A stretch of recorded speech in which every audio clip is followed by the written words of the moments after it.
my allies, theys, and gays? We are back with the Lesbian Lounge, and today we have Beth. And I don't want to say your last name because I'd rather you say it. So, Beth, how do we say your last name? Because I find it so unique. My last name is Goldfinger, like the movie or the band, depending on your era. Nice Yes, to and meet you all. nice to meet you. I'm glad to have you on. And I wanted to touch base for everybody that's on listening to our podcast through YouTube or Spotify, how we came across each other. And we came across, I was on a TikTok live. I don't even know what I was teaching that day, but you saw my stuff. And literally that same day, you bought that jacket. I And just I love think it so much. as you should, because I mean, it is all of us. But it's very valid with our today's society and sticking together. And what you do on content, like your message and what you say, is very eye catching to me. And I know that there's other lesbians that need that safe space. And I think you do provide that in your content as well as what you do with what we're going to talk about today. So let's just dive into Beth and getting to know who you are. To respect everybody, because this is something that is new and maybe you didn't really experience it like I did when I came out, but the pronouns. Yes, my pronouns are she, her, and hers. Yeah, Thank you that for is asking. okay.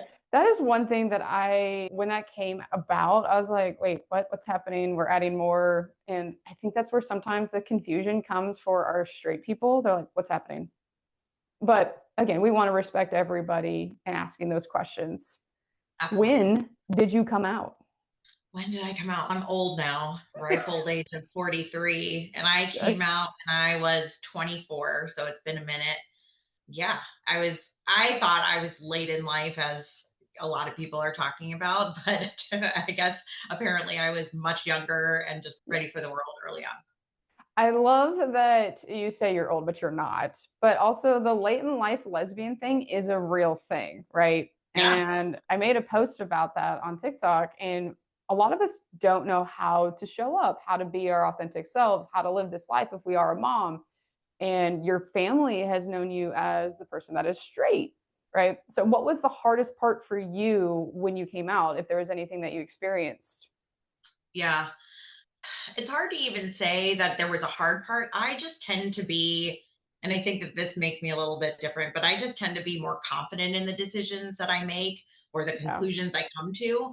So when I was trying to figure myself out because I knew that I was different and I wasn't attracted to men, I wanted to explore it more before coming out, essentially. So I spent a lot of time behind closed doors, like going to lesbian bars or like trying to meet women.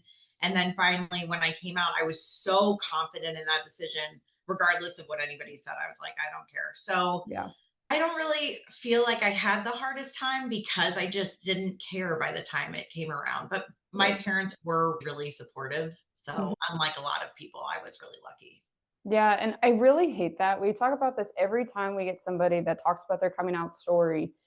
And you just don't know what's going to happen, if you're going to be loved, if you're going to be disowned. And that really sucks. And a lot of people are like, why are you making it such a big deal? I'm like, because we're saying who we are and we could possibly lose things. There's a lot more that goes into it, right? There is the idea of your job. There's the idea of, if you do have kids, your kids are going to look at you different because they don't know, but also they weren't raised in hate, possibly, unless the man, you dated a man, not saying you, but like in general, that can be really confusing. Yeah. And I feel like for your situation, I love that you were able to do that. But when you talk about confidence, did you always have the confidence in yourself prior to saying, I'm a lesbian? Yes. Okay. I actually was thinking this right before I joined in about why that was, and I think it's because came in my family unit. I have a younger brother, and Hmm. he was the one that needed more help, and so Right. I just had to figure everything out on my own. And with that came like I need to believe in myself and what I can do, to the point where one example was my best friend in college, our first year. He was like, I really want to go somewhere for spring break. Let's jump in a Hmm. car and go somewhere. And without asking, I just was like, yeah, let's get in our car. And we drove from Maryland to Miami in a night, Oh, hell yeah. regardless. And so it was just, those are the kinds of things I did and have done throughout the course of my life, more on my gut feeling and my heart than what Yeah, other people gave me permission to do. absolutely. I love that. You mentioned lesbian bars. What? Yes. I'm sorry, I'm jealous that you got to go to lesbian bars because we only had like gay bars. So that was like everybody. So are you Hmm. saying like a legit lesbian bar, only women? Yeah. Wow. Yeah. Yes. So it's interesting because I've heard that has changed since Yeah. then, but I came out in New York City, which is a very different city compared to Hmm. other ones that don't have a ton of different bars for different communities or types of Right. people. And so there's this one bar called Cubbyhole in New York City. It has, I think, since kind of moved towards gay men, is what I have heard. But when Okay. I was coming of age, it was a lesbian bar, and yes, it was a lot of fun. Other bars in New York City, there were tons. I can't remember. I'm like trying to remember the name of their bar. It's like Ruby something, but that was a lesbian bar and that closed. And then, of course, Stonewall Inn, Yeah. an important bar in New York City, always had lesbian nights. And one of its owners is a lesbian. And I got to know her pretty well while I was in New York City. And Okay. it was just a different thing, but it gave me a lot of room to explore. I'm really jealous because I would love to experience a lesbian bar because Oh every my God, time we got to go to New York. that sounds like I do. Every time we've gone out, and I'm not like saying anything against like other people of our community, but it'd be really nice to see other lesbians that are having a great time. But that's Yeah. exactly why you and I are both doing something in our content to help people to create safe spaces. Like I work with lesbians, you talk directly to lesbians to be their bestie and to help them through possibly that process of how to do this. But I want to tap into the New York stuff because I don't know what it was like. I grew up in California, but for you in New York City, you came out at 24. What was that like for you in that time of age? Yeah, like I said, we were lucky at that time to have bars that we could go to where you don't have to know anybody yet. You can just show up Mm, and be yourself. But what was crazy to me at that time was that while New York City is supposed to be the most open city and diverse city, yeah, I experienced so much more like heckling and I wouldn't, discrimination is a hard word to say in the moment, but for instance, with my first girlfriend, she'd want to hold hands while we were walking down the street, and people would yell at us, yell things at us, slurs at us. And I was like, yeah, I'm in New York City, like the mecca of gays. Why am I being heckled on the right. street? And it just made me want to not show those signs of affection in public. And that has progressively changed over time. Even here in St. Louis, my wife and I hold hands and kiss in public and have never had a problem. It was so, yeah, over the course of almost 20 years. I had to look at the Yeah. date. It has really changed in a wonderful way. Yeah, and it's funny that you say that because there is a lot of people I think that still do that regardless, don't show affection in public. One, maybe we're not confident, but also two, the possible danger we might experience. Yeah. It is a very valid thing. And my Mm-hmm. wife and I are very much on that when we first started dating. Do we do this? Do we not? We're in a red state and we need to protect ourselves. And yes, we want to show affection, but at the same time, we want to live. So why would we do that? And I hate that for you. When those things came about, do you think it was more difficult to want to keep saying who you are, or did you just start to isolate?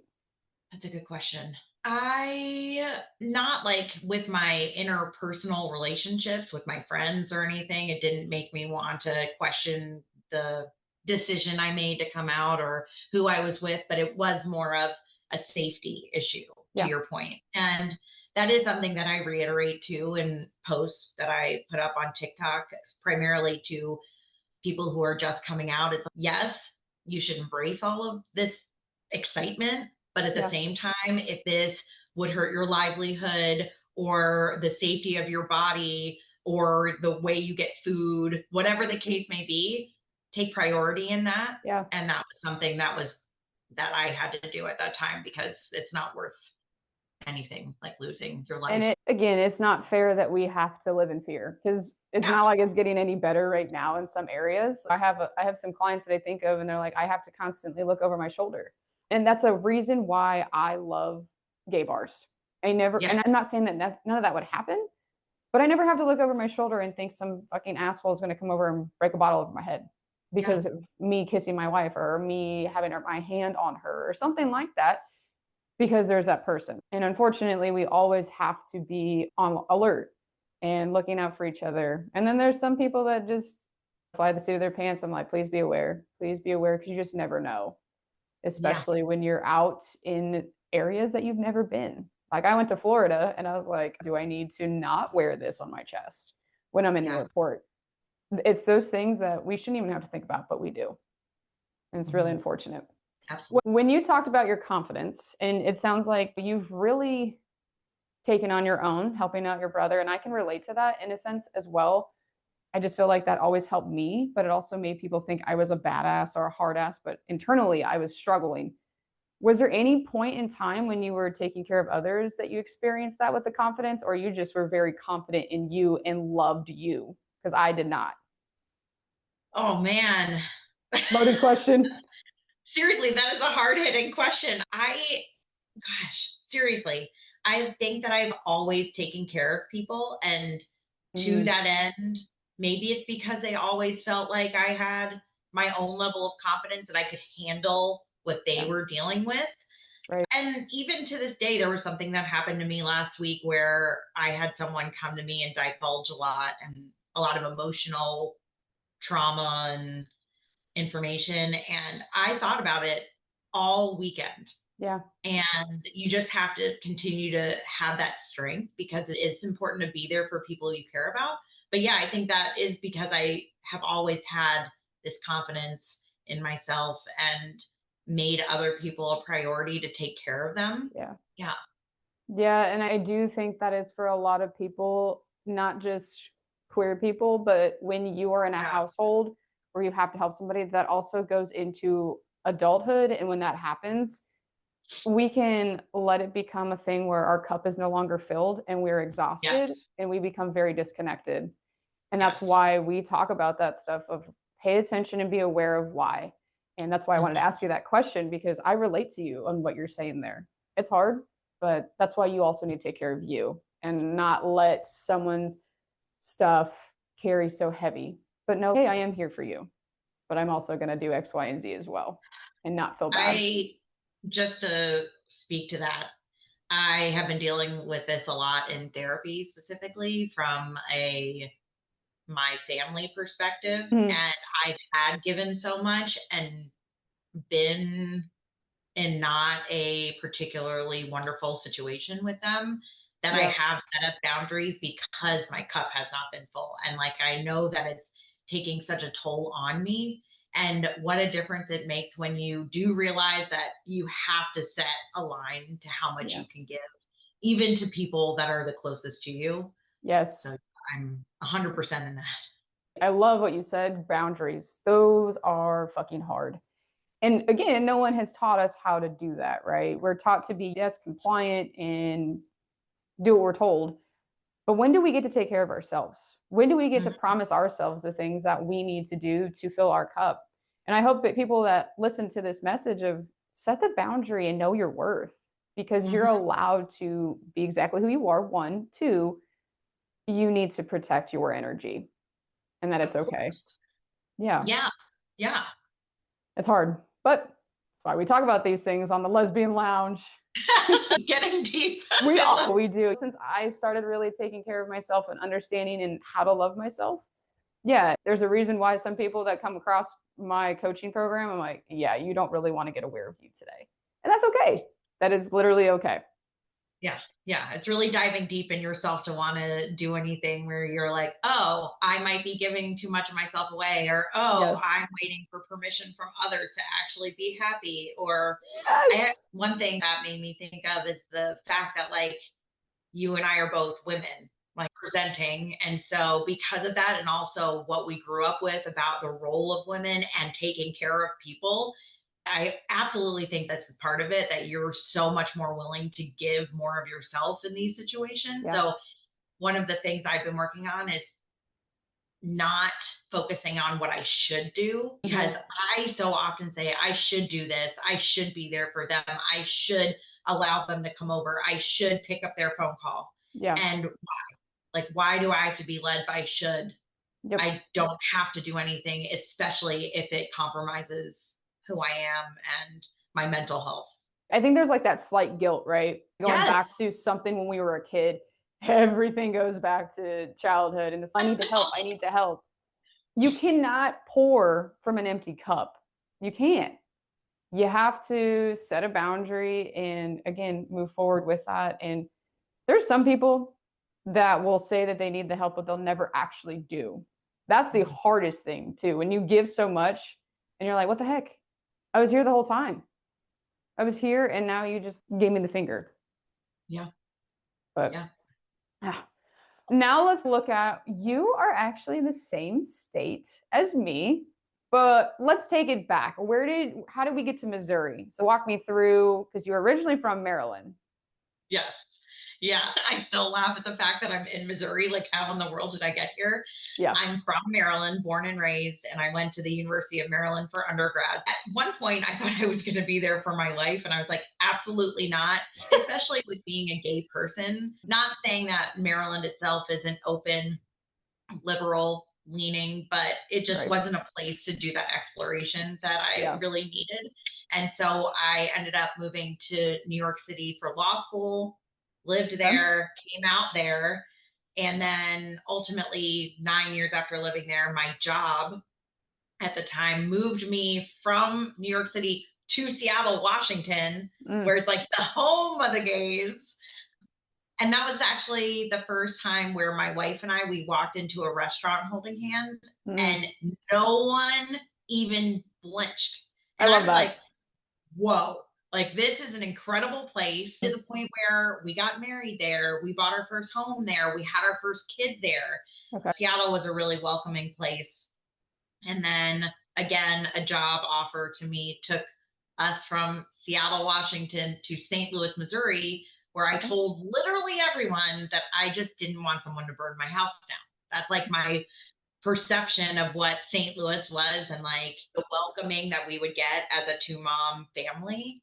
Yep. And it has been completely the opposite. It has been so warm, so welcoming. We would live on a block with like multiple rainbow flags in the city of St. That's Louis. amazing. I literally can't talk about it enough. I don't want to encourage everyone to come here because of the fact that I love it so much and we don't want it to get overwhelmed, but this is Yes. such a wonderful city for especially the gay community. Yeah, that's really good to hear. We do have family out in St. Louis, but let's unpack some things that you said there because there's two things that I want to point out. You mentioned your wife. So when did you guys get married? Oh my God, when did we get married? In 2016, technically Okay. speaking to people, but we actually got married in December 2015 as a real estate marriage. Okay. Okay. Yeah, real thing, right? That's Real crazy that thing. we had to wait for those rights. Who proposed to who? Ah, Oh, is this someone's no, gonna say, I I mean, don't no, this is remember, it good. was me, it was me. It's funny. Somebody just asked me the other day, like on TikTok, I get all of these questions from all of these people around the world, essentially asking questions like this, like about my experience. So my wife did propose to me, but it took forever, to the point where a friend of mine was like, I'm just going to say she needs to hurry up because this is wild. Thinking about the trajectory of a normal lesbian relationship, she Hmm? didn't propose to me until over 4 years We love that after we though. We met. love that because We love we it. get the We know each fucking other. title of U-Haul. Like, I know. We're the opposite. We are so that's opposite of great. the U-Haul. That's amazing because again, I love the U-Haul moment, but those sometimes are toxic. My wife and I are a U-Haul Yes. moment, but we work through our toxic together. And you guys waiting 4 years, who cares? You mentioned kids. Yes. When did you guys have your first kid? Yeah, our first kid was born in 2019. Okay. So he is now 6. And then we had our second kid in 2024.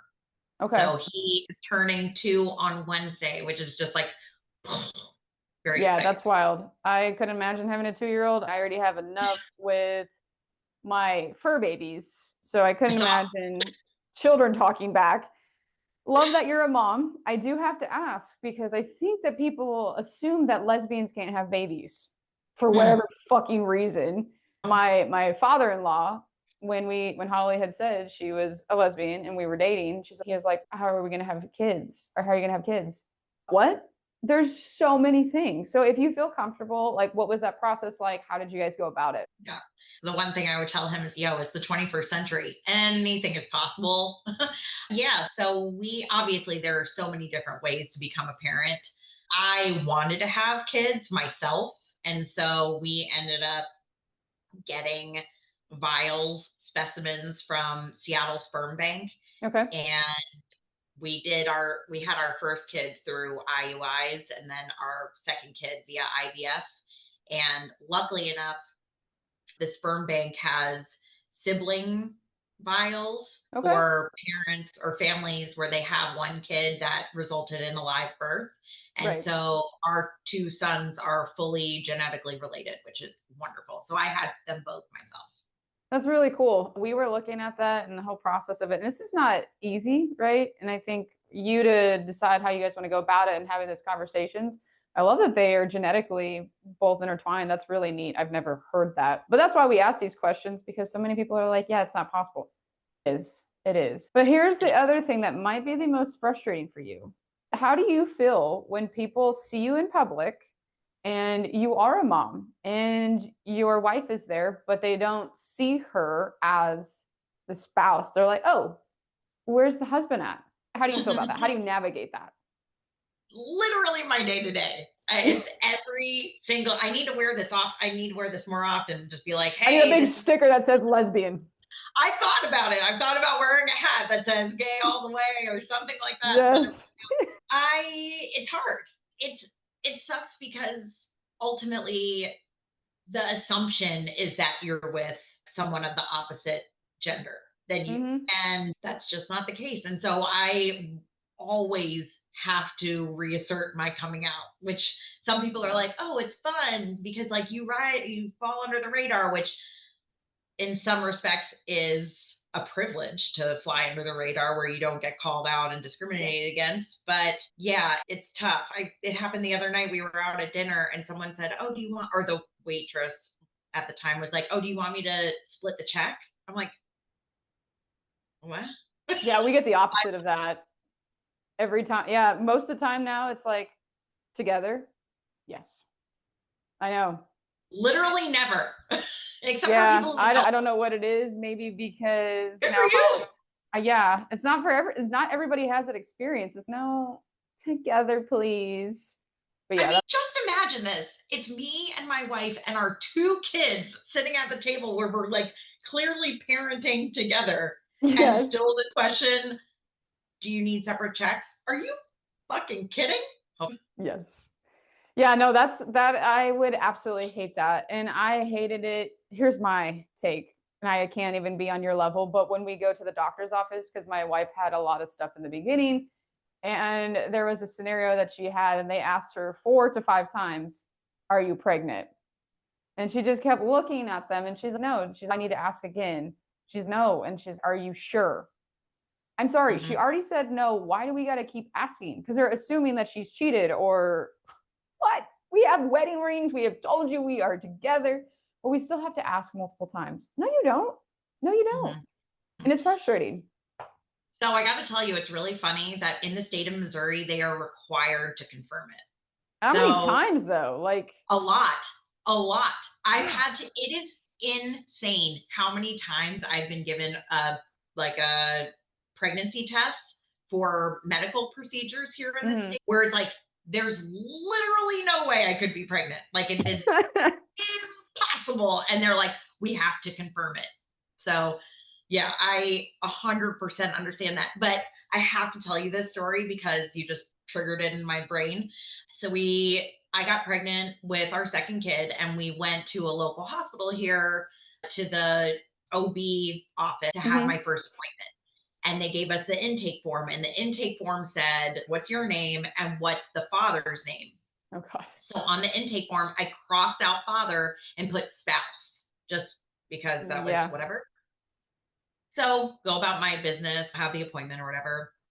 An appointment later, I show up and oh my God, I feel like I'm going to cry saying this. Okay, we have people that lose emotions on here. We're here for it. Oh my God. The nurse pulled me aside and was like, Thank you so much for doing that. We've never thought about that before.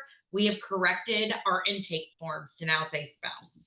Yes. Thank God. Yes. Because come on, man. 21st century, get it together. Literally. There's other people out here, not just Yeah.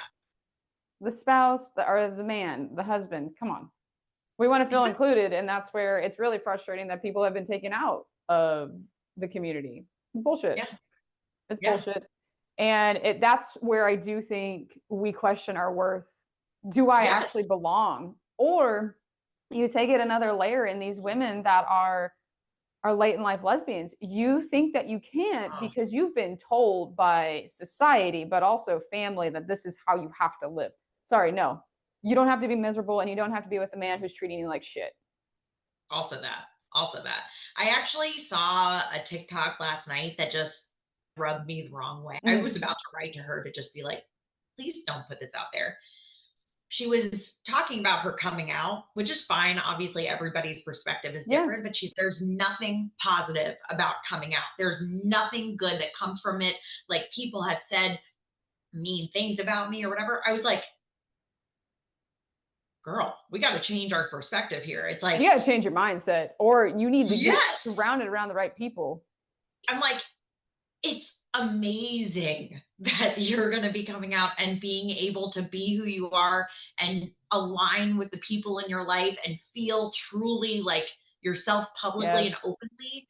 Nothing is better than that. And so, Yeah. sure, you're getting ridiculed by people that are small minded in your life. Who the fuck cares? Like, Yeah. those people need to be sidelined, but nothing but positive things are going to ultimately come from this. Like, you will live the life that you have dreamed of by doing this for yourself. Yes. I think the other layer to that for that individual is maybe you just don't love you and you're only finding the negative things. Yeah. Because coming Yeah. out is there is so much to it, and it's becoming Yeah. aware of who you are and what you need next. And Yeah. it's not figuring it out all in one day, especially Right. if you've been holding on to this for 20 years. 1,000%. So that's tough. But I do have to ask before we dive in a little bit into your TikTok. But whose last name? You said your wife took, you guys did not take the same last name.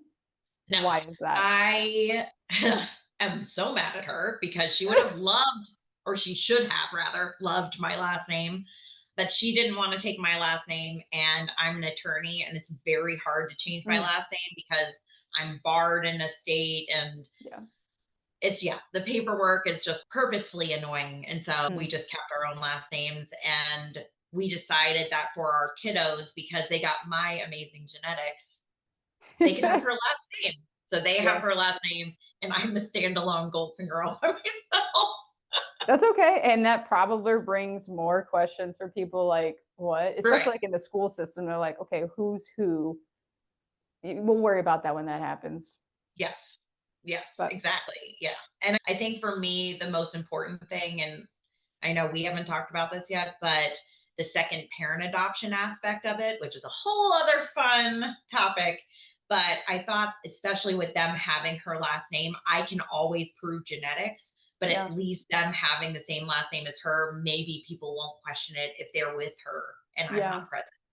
No, that makes sense. And I wouldn't even think about that. But the fact that you're thinking more, and that might be another episode that we dive into because I don't really have, we were actually looking at like, how many lesbian friends do we have? And we do have some, but there's some that are like very much kind of keeping quiet about stuff. And that's okay. They're just not comfortable. And if you are, we would have you back again for a third episode, essentially. I would love it. Okay, I don't want to steal your thunder because this has caught my eye. So please give us an introduction of how you do your content. Yes, I'm on TikTok as your elder millennial lesbian bestie. Yes. And really, my focus on it is to share my experience Hmm. with those that are just coming out, or, yeah, late in life lesbians, Yeah, or generally people in my age group.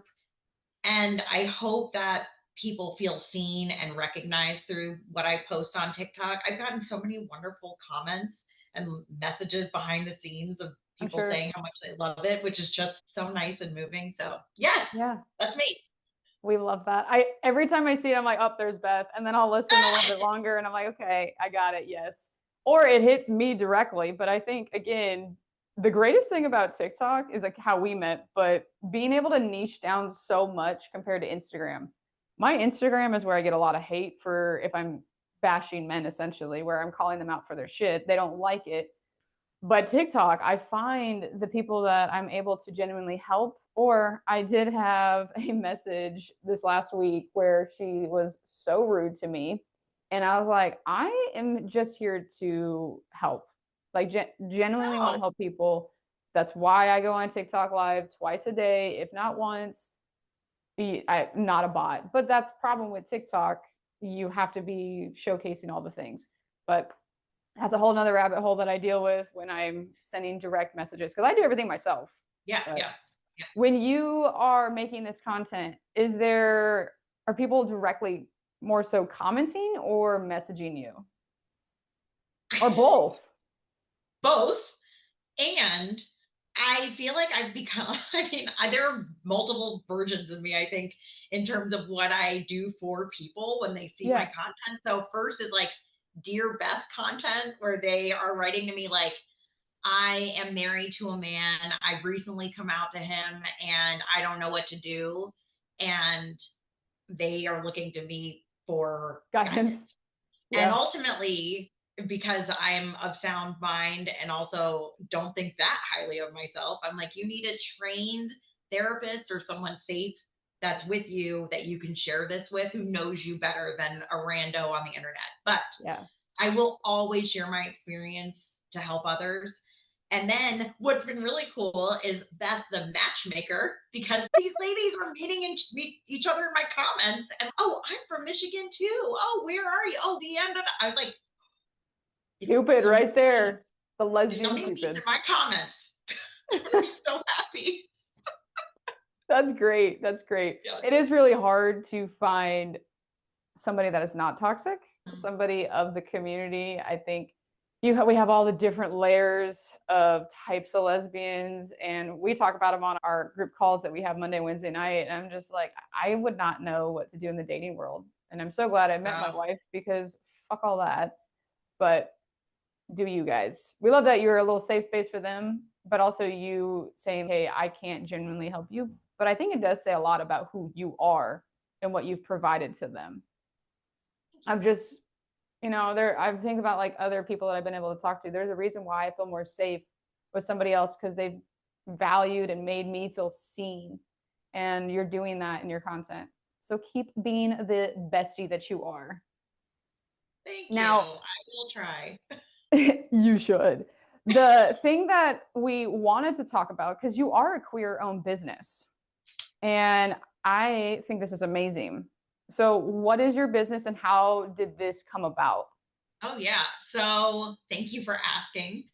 I created a queer inclusive greeting card company called Modern Affection Prints. Okay. And I have been really wanting to do this for so long because I was inspired by my mother in law who wanted to get us a greeting card that said happy anniversary, and she couldn't find one that was meant for two women. And so I was like, if she can't find one, I'm going to have to supply one. And so a friend of mine who is a wonderful watercolor and calligraphy artist came together and we made our collection of queer inclusive greeting cards. Oh, do you have some things to I showcase? do. Oh my God. Let's see So them. I pulled these four cards, but wouldn't you love one that says yay gay with Oh, yeah. watercolor flowers and then a congratulations and rainbow? This is more of a chill one. And then the Okay. groom may now kiss the groom. So sweet. And Yeah. then this was a big one that people are excited about. It says the world is a better place now that you came out. Yeah. So that one gets a lot of traction through Etsy. We have an Etsy site, and that's how we primarily sell our cards. But it's just every time someone buys one, I get a message saying how meaningful it was, the Mm, person that received it. And yeah, that's exactly what I want. I want somebody like with my TikTok, I want people to feel seen. And yeah. that's what the cards are for. I love it. And the fact that you noticed that there was a gap because there is. And when I was at Mockbod, who is also queer owned business, there's some things that we don't have. And so we might as well create it and build our own. And you did that. Now, where would I be able to find that if I was a person where I have a new friend coming out, or maybe they're getting top surgery or those kinds of things that we Yes. want to celebrate? Where could I find your cards at? Yes. So we are on Etsy Okay. under Modern Affection Prints. And then if you follow me on TikTok at Elder Millennial Lesbian, you will find it in the link in my bio. Amazing. Is there a Yeah. place that you actually have them in store? Because I know that we talked about it. So Yes. where is that? Yes. Oh my That's gosh. really neat. That one is an option. I will tell you that Daisy will love this shout out. So I'm going to have to tell her that I mentioned her on here. There is a hair salon in Wisconsin called Union Hair Parlor, Madison, Okay. Wisconsin. And they were our first retailer to bring us in. And I was so excited. And she Yeah. found me where? On TikTok. TikTok.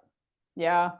On you. It's really great. And I hope that somebody else on here finds you and picks it up, or even like our allies. Be Yeah. a person that's going to celebrate with them. A card can go a long way. You can make it heartfelt inside of that card, just like if you do a birthday card. 1,000%. We actually have one that says the spouse may now kiss the spouse. Mm, And somebody ordered it and it got delayed because there was a storm. And so they wrote to me and they were like, we really need to get this out to our daughter. She's getting married this weekend to yeah. her partner who's trans. And this was like the perfect card. So she asked me to write a message in it. And so I wrote a personal message with what she wanted to say to her Ah, daughter and her new partner and yeah. sent it to them to Oregon. And I was just like, come on. Like that alone is enough for me. If it all stopped today, the impact we've been able to make is just so meaningful. I love that you are seeing the things that you're providing to the community and building something that is really unique, because we want to feel seen and validated and heard and have the same thing that straight people do. Would you say that this fills your cup more than you being a lawyer? Oh, that's so hard. I got to tell you, I love what I do in all respects. Being a mom, being a wife, being this entrepreneur, being a potential micro influencer, being an Yeah. attorney, like the work that I do professionally to pay for our livelihood has been some of the most fun, amazing times I've ever had. And so I love what I do too, aside from all the other fun gay stuff. The gay stuff. That's so good. When we look at all of the stuff, so you're on TikTok of talking about the things with your experiences, plus you being a mom to look to as guidance, also your queer owned business, the gift cards, again, amazing, love it. Keep doing that, and hopefully you get somebody else to pick it up. But what you are doing, what do you see all of this to be maybe in 3 to 5 years as you do grow on TikTok? Maybe there's a potential for more stores or more podcasts. What do you think? Yeah. I actually would love to start a podcast. I My think you a should. friend I and was just I, getting ready to say you should, because you can bring on people or do like anonymous readings. right? Yes.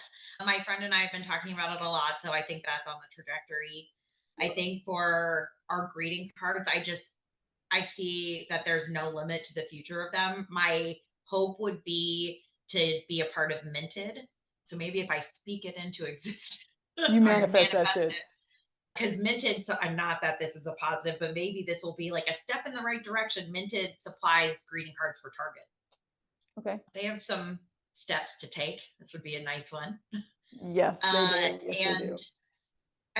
I hope that my voice carries on TikTok, and I want to combine it with the gift cards or the greeting cards. That would be a really amazing thing if I could connect my friends on TikTok with these Hmm. meaningful greeting cards and really make a mark. That's what I would like to do.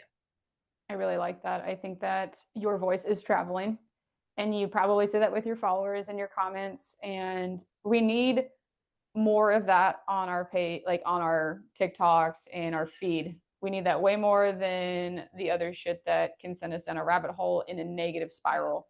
And that's what my mission is too, is to genuinely help people through the things that we actually need to face, but like loving ourselves. You Mm-hmm. are doing that every single day, and that's why I love having you on the podcast.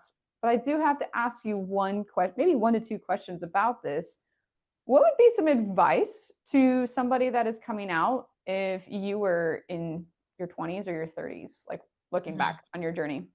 I just posted a TikTok about this morning accidentally. I Somebody asked me like if I'm Googling, am I gay in the middle of the night? Oh my God. Yeah. What does that mean? And I'm like, it likely means you're gay. Because nobody else is doing that. I did that because duh. But to trust your gut and your heart because your body is telling you what you need to know. And if you're looking to the internet or to me or to you to confirm what you already know, Yeah. just find that, find the strength to believe in yourself and you'll get there. But it's Yeah. also, it's not a rush and you can take time and it can go through, like we were talking about with late in life lesbians, they can go through other relationships with kids, with time. Everyone will get there in their own time, but really just trust your gut and your heart. It'll tell you Yeah. everything. Yep, you're exactly right. The more and more that you shove it down, it comes out in other ways. And I In will bad add to ways. that one that is very important that I think that we don't think about because we think we can do this alone. You can't. You need Mm-hmm. to get around like-minded people. Community is so important. And that's Yes. why there is so many options out there. They have spaces where there's like smaller groups or people like us who are on TikTok building that. But I look Yeah. forward to the podcast for you because I think that will just do really well. I want to reiterate again or recap on this. Where can we find you on socials if somebody forgot or got to the end of this podcast? Where is it for you on TikTok as well as your greeting cards? Yeah. So you can find me on TikTok. I'm your elder millennial lesbian bestie. I did try to look it up, and it's like as soon as you start typing elder, usually I pop up. Okay. So yes, find me there. And the link to our Etsy store is in my bio on TikTok. I Okay. also just launched an Instagram page for elder millennial lesbian because people were asking about that. And so you can Yeah. find me there. And then Modern Affection Prints, our greeting card company, is on Instagram and Facebook and TikTok under that name. Very cool. Very cool.